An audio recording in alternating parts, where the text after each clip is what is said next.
ucapkan terima kasih sudah klik video ini. Tapi jangan lupa guys, klik tombol subscribe karena subscribe itu gratis.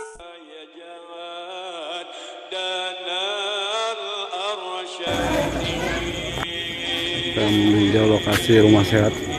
Di sini dikhususkan untuk tempat para perempuan yang ingin menghadiri haul keperampaian Syekh Muhammad Asy'ari Banjai ke 215. Dan untuk para kaum laki-laki dikhususkan ditempatkan di area ruang induk Mushola Datu Panjang.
إنما أمره إذا أراد شيئا أن يقول له كن فيكون فسبحان الذي بيده ملكوت كل شيء وإليه ترجعون.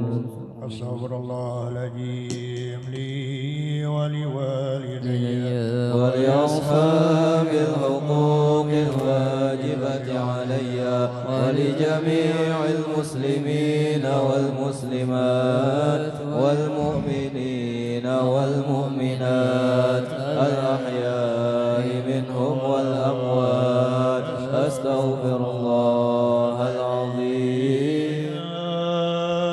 أيها الراجون منه شفاعة صلوا عليه وسلموا تسليما. اللهم صل وسلم وبارك عليه وعلى آله. أيها المشتاقون إلى رؤية جماله صلوا عليه وسلموا تسليما. اللهم صل على محمد المصطفى الصادق المصدق. يا ربي صل على محمد المصطفى الصادق المصدق. على محمد أهل الورى موثقا وأصداق. يا ربي صل على محمد أهل الورى منطقا وأصداق. على محمد وافتح من الخير كل مغلاق. يا ربي صل على محمد وافتح من الخير. يا ربي صل على محمد. يا ربي صل عليه وسلم. يا ربي صل على محمد. يا ربي صل عليه وسلم. السلام عليك زين الأنبياء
الشيطان الرجيم. لقد جاءكم رسول من أنفسكم عزيز عليه ما عنتم حريص عليكم بالمؤمنين رؤوف رحيم. فإن تولوا فقل حسبي الله لا إله. صل وسلم وبارك عليه وعلى بسم الله الرحمن الرحيم. الحمد لله الذي قد أوجد من نوره نورا به عم الهدى.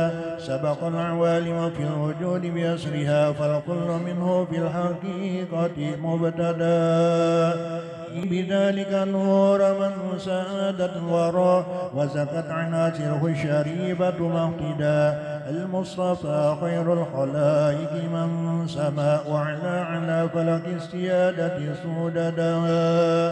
صلى عليه وسلم مولاه مع آل له وصاب ما نجم بدا. هو رحمة للعالمين ونعمة فاضت على كل البرية بالندى. صلى الله عليه ورجو الله من إفضاله عودة على النجم لمولد أحمد صلى الله عليه كي تنعش الأرواح عند سماعه وتقلد الأسماء ضرا مطردا. يا رب عطر بالصلاة ضريحه سلم عليه السلام ذلك سرمدا. اللهم صل وسلم وبارك عليه وعلى اعلم بأن الله قدر سابقا تكوينه هذا الجناب المفردا. إذ قال جل لقدرة من نوره كوني بقدرتنا الحبيب محمدا صلى الله عليه. فهو الحبيب المجتمع كرما كما صح هذا بالدليل واسندا. فهو يقينا ناجيات ومن يقل بخلافنا ضل السبيل وعبدا. وكذا جميع رسل مأواهم دار النعيم كما رواه من اهتدى.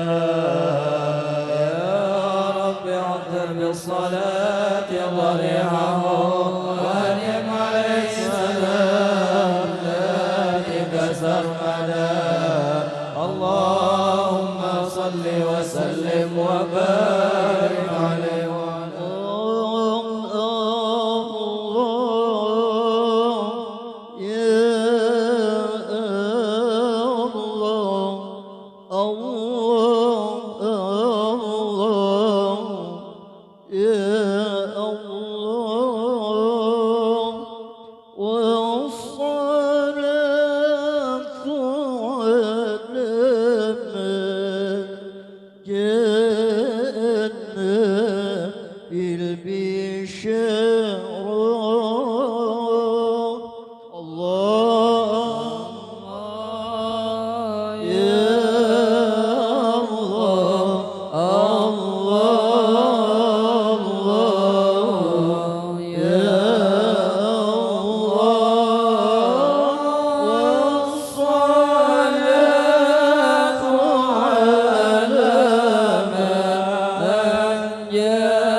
تفور دام في نظر مولاه طاب وقت بحسن التربية والعبادة الله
وسيوم القيامة يجدون الشفاعة.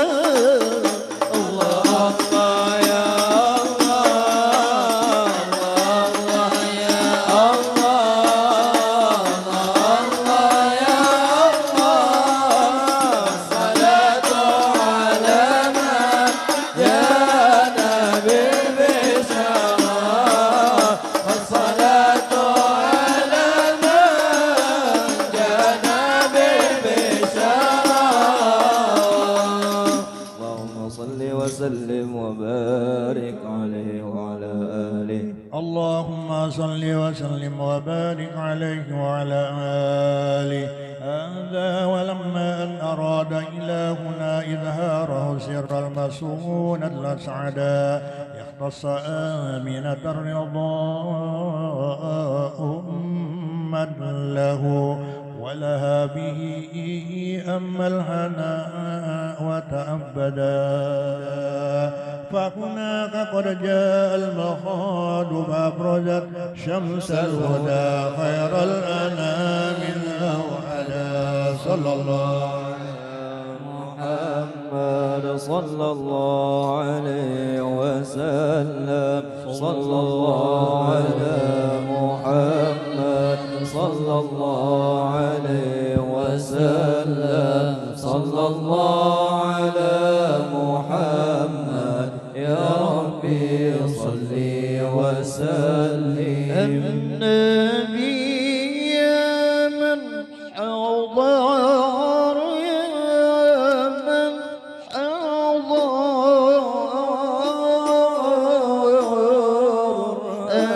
النبي زين البشر، زين البشر.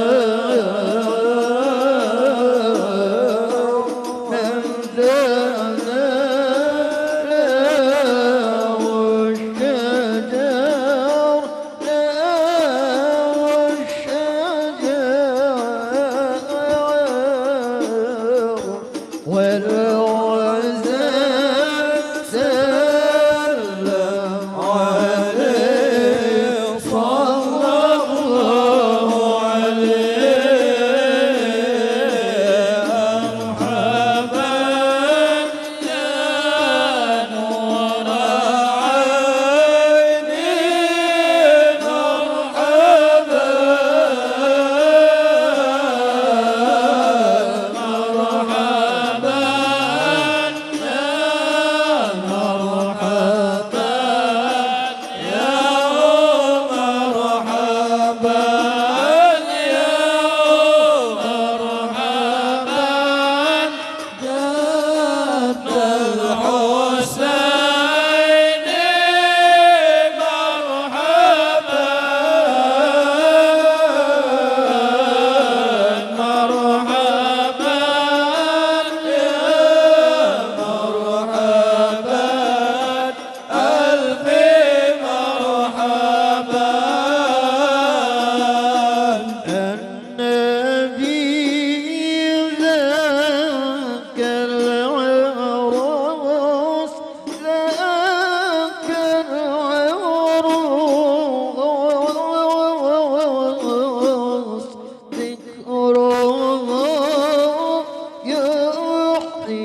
وسلم وبارك عليه وعلى آله. اللهم صل وبارك عليك وعلى آله. قد كان طه المصطفى خير الورى خلقا وخلقا مثله لن يوجدا، وبيض لون قد تشرب خمردا ذا قامة مرفوعة سكيت ندى. شهواتها وافكك فؤادا في هواه تقيدا، ومن الجرائم تب علينا واهدنا واغفر لكل ما جنى وتعمدا، وامنن بعافية لمرضانا وجد باللطف يا من بالمكارم عودا، وبحلية الإيمان حل قلوبنا ولها بأنوار المعارف أسعدا، وإلى سواك فلا تكلنا واسقنا غيثا مغيثا للبرية يهد جيدا. الله فلا مضل له ومن يضلل فلا هادي له. أشهد أن لا إله إلا الله وأشهد أن محمدا عبده ورسوله. Yang kita muliakan para hadirin, wabil khusus pada para alim ulama, tuan guru dan tokoh masyarakat, hadirin yang dirahmati oleh Allah Subhanahu wa taala. Alhamdulillah kita pada malam hari ini dalam keadaan sehat walafiat dapat menghadiri acara Qaul Jaddina Syekh Muhammad Arsyad Al-Banjari yang ke-215. Selawat dan salam tak lupa kita haturkan kehadiran junjungan kita Nabi besar Muhammad sallallahu alaihi wasallam pada seluruh keluarga beliau, para sahabat, para pengikut beliau ila yaumil qiyamah, amin ya rabbal alamin. Pertama-tama ulun sebagai panitia pelaksana pada malam hari ini mengucapkan ribuan terima kasih yang sebesar-besarnya kepada para hadirin hadirat yang bisa meluangkan waktu dapat menghadiri acara haul yang ke-215 Jaddina Syekh Muhammad Arsyad Al-Banjari Kelampayang. Ini kami laksanakan alhamdulillah dalam keadaan yang berkejutan, walaupun dalam kondisi saat ini kita dialami oleh beberapa pandemi COVID-19, tapi tidak menghalangi kegiatan kita karena cintanya kita kepada seorang waliullah yaitu Jaddina Syekh Muhammad Arsyad Al-Banjari. Malam ini untuk mengambil bekah barangkali supaya secara singkat ulun menyampaikan bahwa Jaddina Syekh Muhammad Arsyad Al-Banjari itu dilahirkan pada tahun 1805 Masehi. Jadi sudah 300 tahun yang lalu. Jadi sudah 3 abad. Beliau sejak kecil sudah diketahui kecerdasan beliau. Beliau mempunyai nama ayah beliau Abdullah bin Abu Bakar Al-Hindi. Dilahirkan di Lokgabang, itu daerah Kecamatan Istanbul saat ini. Kita mungkin saat ini bingung kenapa dilahirkan di Lokgabang. Padahal kalau kita pikirkan pada waktu itu daerah itu masih dalam keadaan sepi. Mungkin hutan belukar aja yang ada di sana. Yang anehnya, kenapa beliau sampai diam di Lokgabang? Itu yang jadi pemikiran kita saat itu. Ada beberapa hal mengapa beliau tinggal di Lokgabang. Pada waktu itu kita ini masih dalam penjajahan kolonial Belanda. Jadi kebetulan Abdullah bin Abu Bakar Al-Hindi ini adalah orang dari negeri seberang, daerah India yang menyeberang ke Indonesia. Pada waktu itu Indonesia belum dinamai Indonesia, tapi Batavia. Masih dalam keadaan kondisi kolonial Belanda, penjajahan Belanda. Jadi singkat cerita, beliau setelah umur 6 tahun dilihat oleh kerajaan pada waktu itu,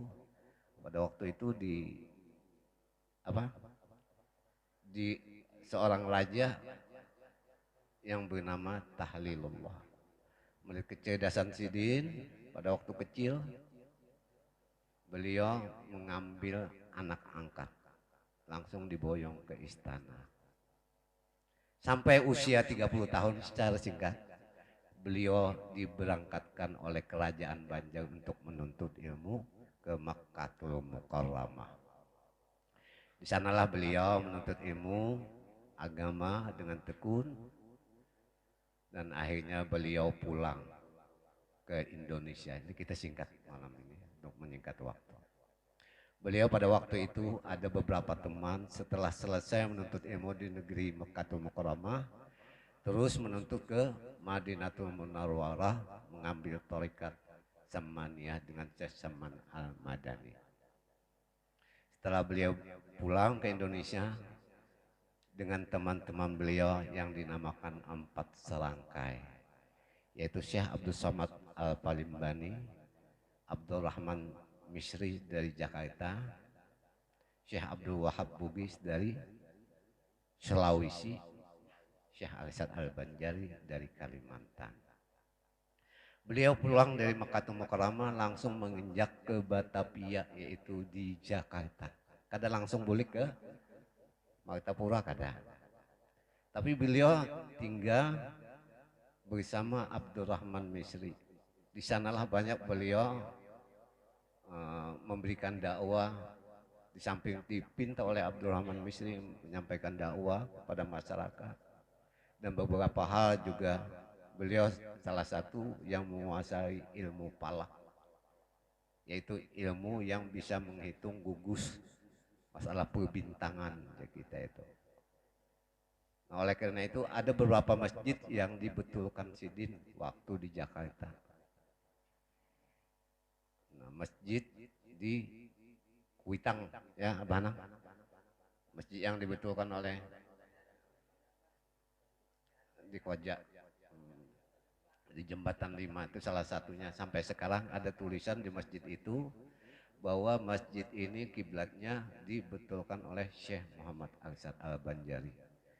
Secara tertulis ditulis orang Jakarta. Itulah salah satu pada waktu beliau datang ke Jakarta. Dan satu lagi yang perlu diingat, beliau pada saat ketika menginjakkan kaki ke Jakarta, beliau yang pertama kali langsung ziarah ke makam Habib Husin Al-Idrus. Allah ya, luar Batang. Luar Batang, Syekh Habib Husin Al-Idrus luar Batang. Nah, pertama kali beliau menginjakkan kaki di Indonesia, di Batavia, langsung beliau ziarah ke makam Habib Husin Al-Idrus luar Batang. Itu makam beliau kan sekarang banyak diziarahi karena keramat beliau yang luar biasa. Dan yang perlu diingat bahwa visi misi jadinya Syekh Muhammad Alisad Al-Banjari itu adalah tarbiyah, dakwah dan ibadah. Visi misi Sidin datang ke Indonesia telah menuntut ilmu di Makkatul Mukarramah ada 3. Pertama tarbiyah, pendidikan. Sidin langsung bulik ke Indonesia, ke Banjarmasin, ke Martapura ini langsung membuka pengajian dan melajari anak buah Sidin dan orang-orang alim di Martapura. Sidin membuka pondok di dalam pagar. Makanya sampai sekarang di dalam pagar nama pondok itu kan dulunya ada sebidang tanah diberikan oleh Kesultanan, akhirnya dijadikan sebuah pagar yang sangat luas. Di sanalah beliau memberikan pelajaran keagamaan kepada seluruh murid-muridnya. Nah, itu salah satu tarbiyah visi misi Sidin. Jadi di antaranya pada waktu Sidin melajari masyarakat ilmu pengetahuan, kita dalam keadaan penjajahan kolonial Belanda pada waktu itu. Di mana-mana baik di Jawa, Sumatera, Sulawesi, masyarakat seluruhnya mengangkat senjata untuk mengusir penjajahan Belanda dari negeri Indonesia pada waktu itu. teman Sidin yang ada di Palembang, Syekh Abdul Somad Al-Palimbani, sempat mengirim surat kepada Syekh Muhammad Al-Asad Al-Banjari yang isinya di antara lain, ya sahib, kita ini saat ini negeri kita dijajah oleh orang-orang kafirin, orang Belanda. Perlu, kata Syekh Abdul Somad Al-Palimbani, untuk memperjuangkan negeri kita ini supaya bangsa-bangsa orang kafirin ini bisa meninggalkan negeri Indonesia. Apa jawab Syekh Muhammad Al-Asad Al-Banjari kepada Syekh Abdul Somad Al-Palimbani? Beliau menjawab tulisan, mengirim surat kepada Syekh Abdul Somad Al-Palimbani, ya sahabatku, saya mohon maaf yang sebesar-besarnya. Walaupun sahabat mengatakan bahwa perjuangan ini adalah syahid. Apabila kita mati dalam keadaan berperang melawan penjajah Belanda, itu akan ganjarannya syahid. Apa kata jawab Syekh Muhammad Al-Asad Al-Banjari di dalam suratnya? Kata beliau, saya lebih penting mendidik masyarakat tentang keagamaan di bumi Banjar ini. Kalau masalah, karena kata beliau bahwa masyarakat masyarakat Kalimantan ini masih membutuhkan ilmu pelajaran pengetahuan agama saat ini. Ini adalah suatu perjuangan syahid juga, kata beliau. Nah, itulah jawab Syekh Muhammad Al-Asad Al-Banjari kepada Syekh Abdul Somad Al-Palimbani. Itu keistimewaan hingga saat ini, barokah beliau, ilmu pengetahuan beliau sampai ke anak cucu beliau dan seluruh Kalimantan, bahkan ke Asia Tenggara. Banyak beliau menulis tulisan-tulisan, di antaranya Sabila Muhtadin dan lain sebagainya, di bidang tasawuf, Tuhfatul Raghibin dan lain sebagainya, sampai Kitabun Nikah dan lain sebagainya. Itulah di antara visi misi Sidin di bidang tarbiyah. Bidang amaliyah apa? Beliau ditunjuk oleh Syekh Saman Al-Madani sebagai khalifah untuk mengajarkan tarikat Samaniyah, yang mana beliau pada waktu itu mengajarkan langsung kepada Syekh Nawawi Al-Bintani. Setelah itu turun kepada Syekh Jainuddin As-Sumbawi, kemudian turun kembali kepada Syekh Ali bin Abdullah Al-Banjari, kemudian turun kembali kepada Syekh Sarwani Abdan Bangil, hingga abah kita guru sekumpul. Hingga saat ini tarekat Samaniyah kita amalkan menjadi amaliyah kita seluruh masyarakat Martapura. Alhamdulillah, itu diantaranya.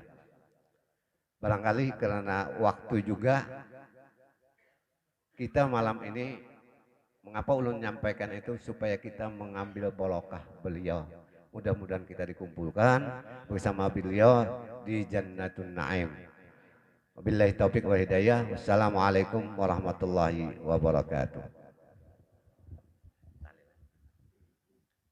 Bismillahirrahmanirrahim. Qul huwallahu ahad, Allahus samad, lam yalid wa lam yulad wa lam yakul lahu kufuwan ahad. Bismillahirrahmanirrahim. Qul huwallahu ahad, Allahus samad, lam yalid wa lam yulad wa lam yakul lahu kufuwan ahad. Bismillahirrahmanirrahim. Waladdallin. Amin. Alladhina amanu wa tatma'innu qulubuhum bi dzikrillah. ألا بذكر الله تطمئن القلوب فاعلم أنه لا إله إلا الله لا إله إلا الله لا إله إلا الله سيدنا محمد رسول الله صلى الله عليه وسلم. La ilaha illallah, la ilaha illallah.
La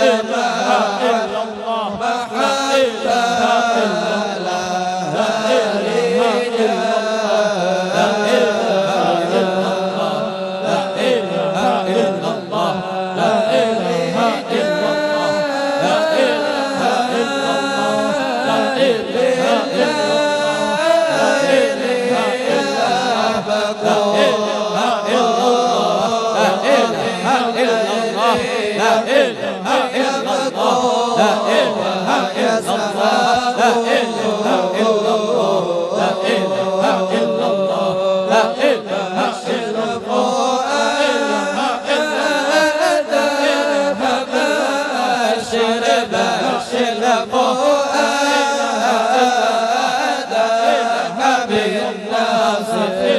Allah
للروح هداء واجعل للروح هداء واجعل للروح هداء واجعل للروح هداء وبسط للأرض فراش وبسط للأرض فراش والسماء سقفا مبني أنتم فروضي فروضي ونفلي أنتم فروضي فروضي ونفلي أنتم حديثي حديثي وشغلي يا قبلتي في صلاتي إذا وقفت أصلي يا رب بهم وبآلهم عجل بالنصر وبالفرج يا رب بهم وبآلهم عجل بالنصر وبالفرج يا سيدنا يا خالقنا قد ضاق الحبل على الوجد يا رب بهم وبآلهم عجل بالنصر وبالفرج يا رب بهم وبآلهم عجل بالنصر وبالفرج الشدة أودت للمهدي يا رب فعجل بالفرج يا رب بهم وبآلهم عجل بالنصر وبالفرج يا رب بهم وبآلهم عجل بالنصر وبالفرج الله الله الله يا الله الله الله الله يا الله الله الله الله يا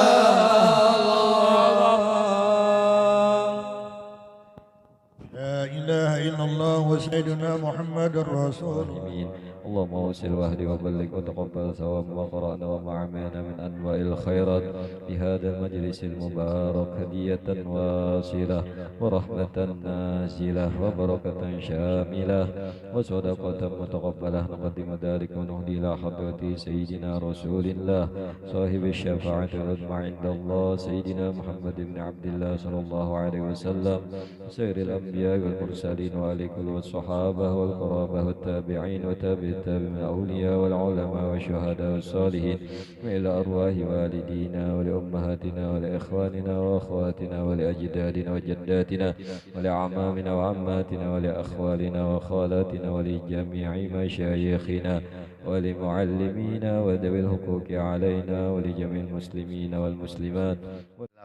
لقجتنا ومناما في الدنيا والأخرى وجونا كمال المتابعة له ظاهرا وباطنا يا أرحم الراحمين. دعواهم فيها سبحانك اللهم وتحيتهم فيها سلام وآخر دعوانا أن الحمد لله رب العالمين. تقبل الله منكم تقبل يا كريم. شيخ محمد أرشد مليا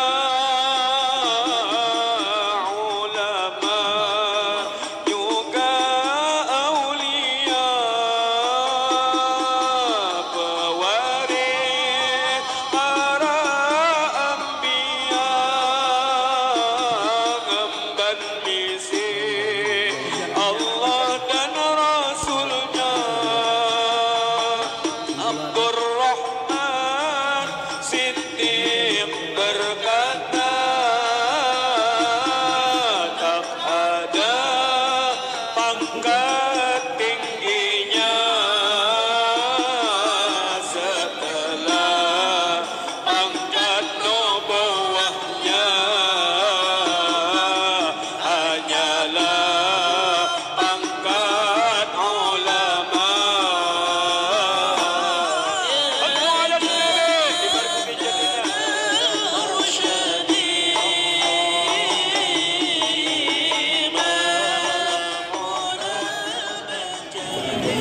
kasih telah mengikuti acara malam hari ini.